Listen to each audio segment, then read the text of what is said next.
BJP దేశానికి అత్యంత ప్రమాదకరమన్నారు deputy CM బట్టి విక్రమార్క. రిజర్వేషన్లు ఎత్తేసేందుకు బీజేపీ కుట్ర చేస్తోందన్నారు. హైదరాబాద్ గాంధీ భవన్లో మీడియాతో మాట్లాడారు బట్టి. రిజర్వేషన్లు ఎత్తేసేందుకే మోదీ 400 సీట్లు అడుగుతున్నారని ఫైర్ అయ్యారు. కేంద్రంలో కాంగ్రెస్ పవర్లోకి రాగానే కులగణన చేస్తుందని చెప్పారు. బీజేపీకి వ్యతిరేకంగా మాట్లాడితే కేసులతో బెదిరింపులకు పాల్పడుతున్నారని విమర్శించారు. కేసీఆర్ బీజేపీకి తొత్తుగా పనిచేస్తున్నారని ఆరోపించారు బట్టి.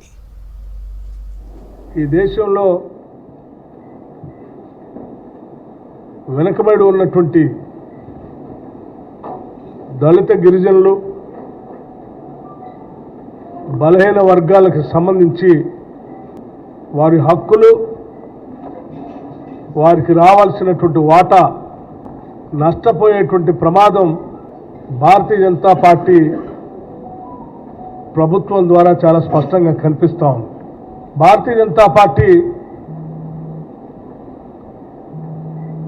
ఎప్పుడు అవకాశం దొరుకుతుందా అప్పుడు ఈ దేశంలో భారత రాజ్యాంగం ద్వారా ఆనాటి కాంగ్రెస్ ప్రభుత్వాలు ఇచ్చినటువంటి రిజర్వేషన్లని ఎప్పుడు తొలగిద్దామా అనేటువంటి ఆతృతతో ఎదురు చూస్తూ ఉన్నాయి.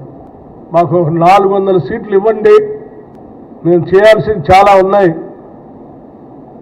భారత రాజ్యాంగాన్ని కూడా మార్చేయాల్సింది ఉంది అని ప్రజలు విజ్ఞప్తి చేస్తూ ఉన్నారు. ప్రజలందరికీ నేను విజ్ఞప్తి చేస్తూ ఉన్నాను, ఈ దేశంలో తరతరాలుగా అణగదొక్కబడినటువంటి దళితులు, గిరిజనులకి ఆషామాషిగా ఈ రిజర్వేషన్లు రాలేదు. కాంగ్రెస్ పార్టీకి సంబంధించిన నాయకత్వం వీటన్నిటినీ భారత రాజ్యాంగం ద్వారా డాక్టర్ బాబాసాహెబ్ అంబేద్కర్ గారు అందించినటువంటి వాటిని అమలు చేసుకుంటూ వచ్చారు కాబట్టే సాధ్యమైన రిజర్వేషన్ల ద్వారా ఈరోజు దేశంలో పెద్ద ఎత్తున జనాభా కలిగినటువంటి ఓబీసీల్లో కానీ, ఎస్సీల్లో కానీ, ఎస్టీల్లో కానీ, మైనార్టీలకు కానీ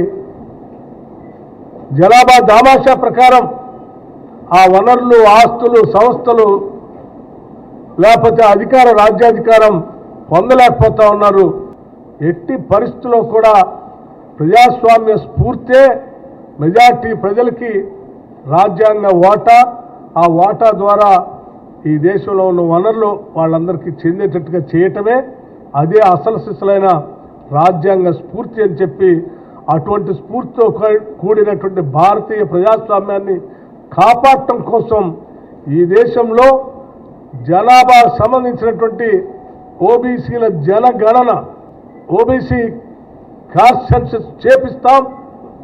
తద్వారా ఈ దేశంలో ఉన్నటువంటి బలహీన వర్గాలకు సంబంధించిన ఓబీసీలు ఎంతమంది ఉన్నారో ఆ జనాభా దామాషా ప్రకారం ఈ దేశంలో ఉన్న వనరులు, ఆస్తులు, అధికారం అన్నిట్లు కూడా సమానంగా పంచుతామని చెప్పి చాలా స్పష్టంగా చెప్పుకుంటూ వచ్చారు.